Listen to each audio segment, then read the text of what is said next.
two experts, one from the legal fraternity and the other from the religious field, are voicing and taking a similar stance that sexual relations between a husband and wife without consent is considered rape. Executive Director of Legal Aid and Counseling Clinic, Tyrone Buckmeyer, confirmed with GBN that under the laws of Grenada, there is legislation that speaks to marital rape. Buckmeyer says, although it is just a charge, he welcomes the prosecution's decision to go ahead with such a case.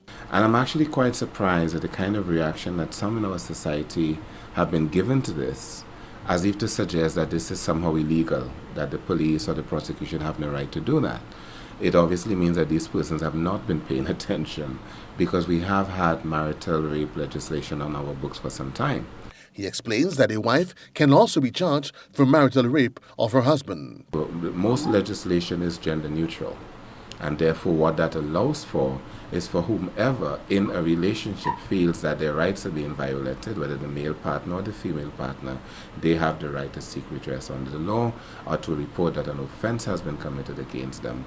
And given, depending on what evidence is or what is presented to the police, to the prosecution department, they will make a decision as to whether to proceed with a charge based on what has been reported to them.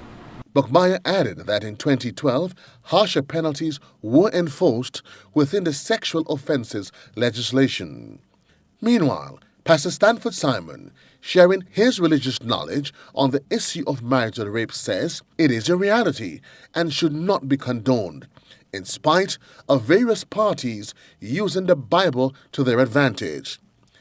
Pastor Simon says for those using scriptures, 1 Corinthians, the first 9 verses of chapter 7, sheds clarity on the issue of marriage and the relationship. A wife ought to submit to her husband.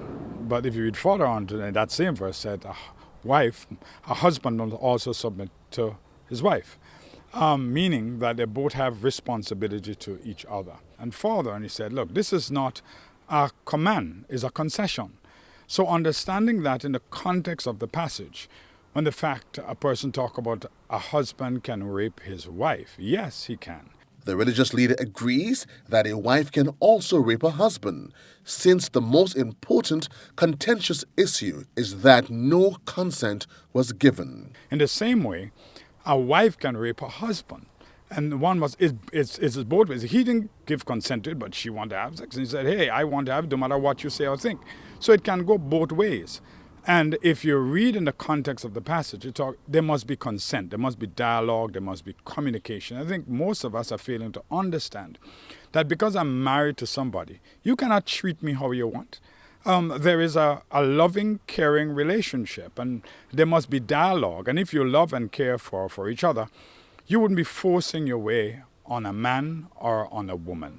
Simon says when a husband or wife forces himself or herself on the other, only one party is pleased, and that should not be within a marriage. Joseph Cador, GBN News.